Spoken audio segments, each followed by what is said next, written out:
দুষ্টু মিষ্টি ছিমছাম একটা দাওয়াত ব্লগ নিয়ে চলে আসলাম আমি রচনা এবং আমার সাথে জোর করে পৃথিবীতে আসা সূচনা। তো ওয়েলকাম টু আওয়ার দাওয়াত ব্লগ সিরিজ। অনেকগুলো দাওয়াতের ব্লগ থাকবে, সবগুলো দেখার জন্য আমন্ত্রণ রইল। তো শুরুতেই আমরা মেকআপ করব, তাই ভাবলাম একটু স্কিন কেয়ার করে ফেলি।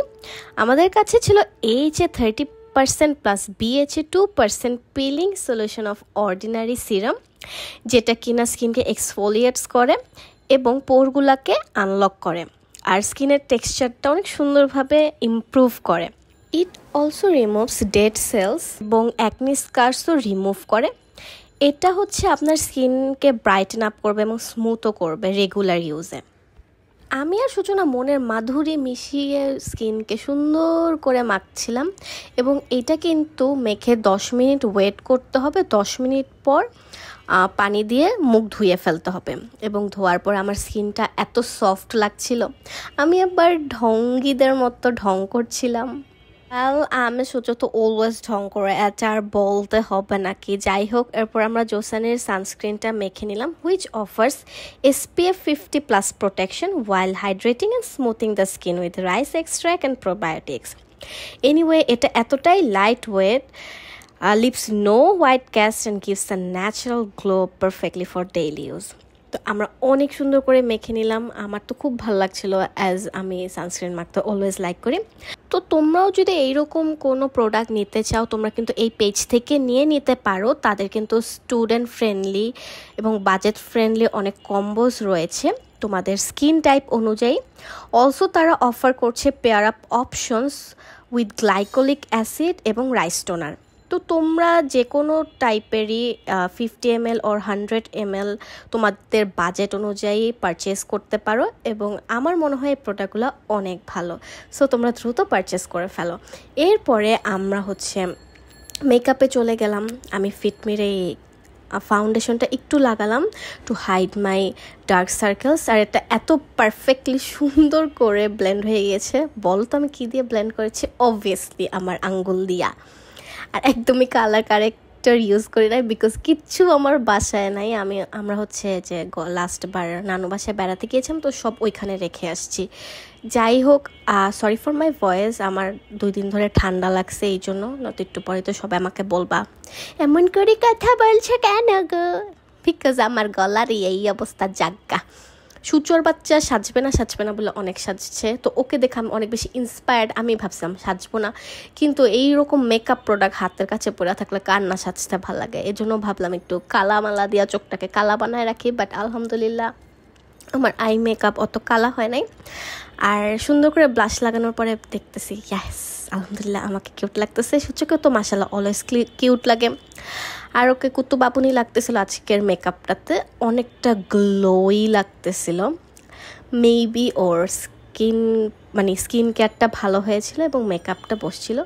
তো বৃষ্টিময় একটা দিনে আমরা বৃষ্টি নামক একটা ডাইনোসরের বাসায় চলে যাই। তো যাওয়ার পরে আপুর সুন্দর একটা বারান্দা দেখে আমি একটু অভিভূত হলাম। আমার আবার সুন্দর বারান্দায় দাঁড়ায় বৃষ্টি দেখতে অনেক পছন্দ। সূচর বাচ্চা খালি সবাইকে ঘেউ ঘেউ করতে থাকে। দর্শক, আমরা আমাদের ব্রাস্টি আপুর বাসায় চলে এসেছি। What is Brishti? বৃষ্টি আপুর বাসায় চলে এসেছি। হোয়াট ইজ বৃষ্টি? বৃষ্টি আপুর রেইন আপুর বাসায় চলে এসেছি এন্ড সুন্দর রেইনও পড়ছে বাইরে। এটা হচ্ছে আপুর বারান্দা। সুন্দর গাছ, রেইন ওয়্যার দেখা যায় না। সুন্দর গাছ পালে না, কি জানি করে রোপণ করে। আচ্ছা, গাছ কেন কি করে? রচু আমার মাথা। যাই হোক, সূচো সবার বাসায় যে বাসার রিভিউ দেয়, ছিমছাম বাসা তো আমার অনেক পছন্দ আর সূচোরও পছন্দ। বাসার রিভিউটা কিন্তু একটু আমি মজা করে বললাম। সূচো সবার বাসায় যাইতে অনেক পছন্দ করে and she is not judgmental, she is a very লক্ষ্মী বাচ্চা মাশাল্লাহ। এরপরে আমাদের খাওয়ার পালা চলে আসলো। বাংলাদেশ বৃষ্টি আপু আমাদের জন্য রান্না করেছে। হিয়ার ইজ দ্য পোলাও, বাইগুন ভাজা, চাংড়ি ভাজা, ডিমা কোরমা। এটা রচুর মাথার ব্রেনের কোফতা। এটা হচ্ছে রচুর হাড্ডিসার মাংসের মাছ দিয়ে তৈরি। এটা হচ্ছে আমার ঠ্যাং দিয়ে তৈরি রোস্ট। আচ্ছা, আর এটা? আর এটা আমার ব্রেন দিয়ে তৈরি সবজি। তোমার ব্রেন দিয়ে তৈরি হলে তুমি এখানে দাঁড়ায় আছো কেন? একটু দিছিলাম। ও, ওগুলো খেয়ে আমি টোটালি একটা সুন্দর রিভিউ দিব পুরো দর্শক অলরেডি দেখার জন্য অবশ্যই আপনাদেরকে থাকতে হবে রসুনের সাথে। এখন অফ করো না ভিডিও। তুমি কিন্তু ইশারাতে আমাকে আসতে বলছো। আমি আসলে ওয়েল চিপার মধ্যে আমি দুটো কোক পাইছি, একটা কোক, একটা সয়াবিন তেল, আর এটা আমি শিওর চুরি করে আমার বাসায় নিয়ে যাবো। আমার বাসায় তেল নাই।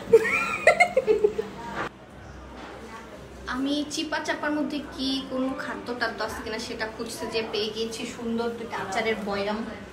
এটা মেবি আমের আচার, এটা কিছুর একটা আচার হবে, এটা বিস্কুট। প্রিয় দর্শক, মেয়েটাকে জীবনে আপনার বাসায় ইনভাইট করবে না এরকমই যাইয়া, মানে সবকিছু আর কি এমন করবে। সোসা পোলা পাইন।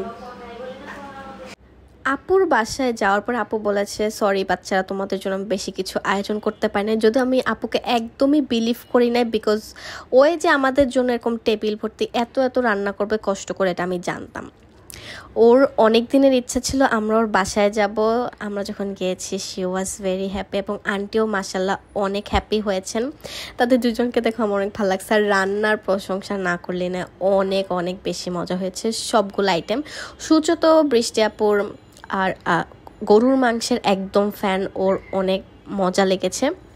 আর এই বৃষ্টি আপুর মনটাও অনেক ভালো। এই বেটি আমাদেরকে অনেক বেশি আদর করে। ওকে আমি কবে জানি মনে ভুলে বলছিলাম যে আমার টপস শেষ হয়ে গেছে, আর ও আমাদের থেকে জন্য শপিং করছে দুজনকে দুইটা। আমি তো এটা এক্সপেক্টই করি নাই ফ্রম হার, বাট ওয়ে পারলে পুরো দুনিয়ায় এসে আমাদের হাতে তুলে দেয়। সো আমি একটু আগে বলেছিলাম যে ডাইনোসর নামটার পেছনের কাহিনীটা একটু ফানি, বিকজ আপু আমাদের থেকে বয়স অনেক বড়, এই জন্য আমি ওকে অনেক আগের যুগের মানুষ বলে খেপাই। যাই হোক, পুরাটাই দুষ্টামি, কিন্তু মেয়েটা মাশাআল্লাহ অনেক ভালো এবং লক্ষ্যে আমাদেরকে অনেক আদর করে। আর তোমরা যদি না জেনে থাকো আমাদের আপুর সাথে কিভাবে পরিচয়, সেটাও interesting, because she was one of our fans. তো তার সাথে আমরা ডেইলি কথা বলতে বলতে আমাদের বন্ডিংটা একটু ভালো হয়ে গিয়েছে। সেইখান থেকে আপু অনেক দিন বলতে বলতে আমরা তার বাসায় যাই। মাঝখানে আমি অনেক তালবাহানা শুরু করে দিই, যেটা আমার অভ্যাস কাজ, সেটাই করি। তো সূর্য বলছে যে তোমার বারান্দাটা অনেক সুন্দর, আমি একটু নাচবো। তো নাচলাম। এরপরে আমরা চা খাবো। আমরা বলতে আমি সবার বাসায় যে চায়ের রেটিং দেই, আপুর বাসার চা হচ্ছে গিয়ে 7। যাই হোক, তো আমার আম্মুর হচ্ছে গিয়ে তার বাসার চাটা অনেক বেশি ভালো লেগেছে। আপু আমাদের জন্য সুন্দর একটা কেক আনাইছে। এই কেকটার টেস্ট অনেক বেশি মজা, এবং আমি তো খাইলামই। আপু এরপরে কি করছে, হাফ কেটে ভ্যানিলা ফ্লেভার বাসায় দিয়ে দিচ্ছে। আর সূর্য যখন বলছে আমার গরুরও ফ্যান, সেটাও সে বাসায় দিয়ে দিচ্ছে। কি একটা অবস্থা যে খাইছি, আবার খাওয়া শেষে নিয়েও আসছি বাসায়। Very funny. যাই হোক, মেয়েটা অনেক কেয়ারিং, তোমরা কেউ ওকে কষ্ট দিবা না যারা যারা ওরকে চিনো। এরপর আমরা বাসায় এসে পড়লাম। বাসায় এসে আমার কাজিনের বাসায় গেলাম, সেখানে একটু কিছু খাইতে। সূচর সামনে ক্যামেরা ধরলে ওর ফেস কাটিংটার কি অবস্থা হয়ে যায়, যত সব ধইরা থাপড়াইতে মন চায়। তো বরাপুর ভাবির হাতের চা অনেক মজা, আমরাও বায়না ধরলাম যে খাবো। আর এই বাবুটা হচ্ছে তার ছেলে। তো আজকের ব্লগটা এই পর্যন্তই। সব অনেক ভালো থেকো, টাটা, আগামী ব্লগে দেখা হবে।